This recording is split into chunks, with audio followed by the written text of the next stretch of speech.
All of us have parts of our lives that seem to us to be incomplete, sometimes even distorted. In many ways, we're all wounded. There's no such thing as a human being who feels completely whole or normal. There are always issues that eat away at each one of us from within and cry out for some kind of solution. There's a tendency for us as human beings to become so preoccupied with our own particular problems that this is all we can think of.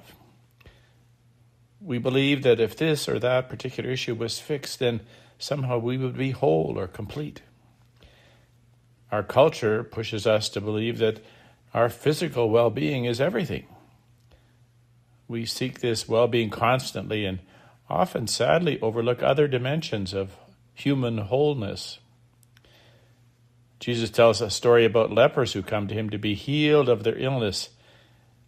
9 of the lepers are healed and simply go on their way. Only 1 of the 10 realizes that health is not everything. There are people in perfect health who know nothing about love. Others who suffer from difficult and chronic illnesses have a marvelous love, who know how to forgive and how to be generous. Very often an illness or an experience of suffering can be the road to love. Being healed physically is of little use if it doesn't lead to becoming a whole person. Being healed and being saved are 2 very different things. One of those 10 lepers returned to give thanks. In fact, he returns to Jesus before going to the authorities to be declared clean. He discovered something more important than physical health. The salvation of that Samaritan was not to be healed of leprosy, but to enter into a relationship of gratitude with the Lord.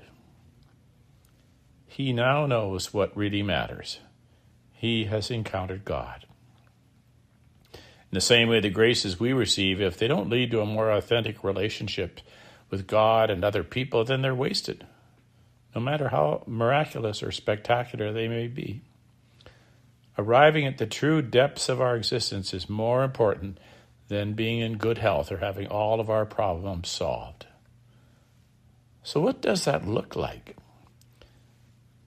Well, we might ask ourselves these questions. Am I living in this moment, not looking down the road at what might come? Do I appreciate the very gift of life that I've received? Are my eyes looking outward toward those who I am called to help? Do I treasure this created world as a living expression of the presence of God? We live in a network of these relationships. Wholeness is found when we nourish all of them. Nourishing these bonds creates depth in our lives and lifts us up and lifts up those around us. Holiness is best expressed as wholeness. On this Thanksgiving weekend, all of us need to renew our vision to see more clearly the gifts that surround us, even in our times of frailty. Gratitude is the water that lifts the boats we live on and the boats of all those around us.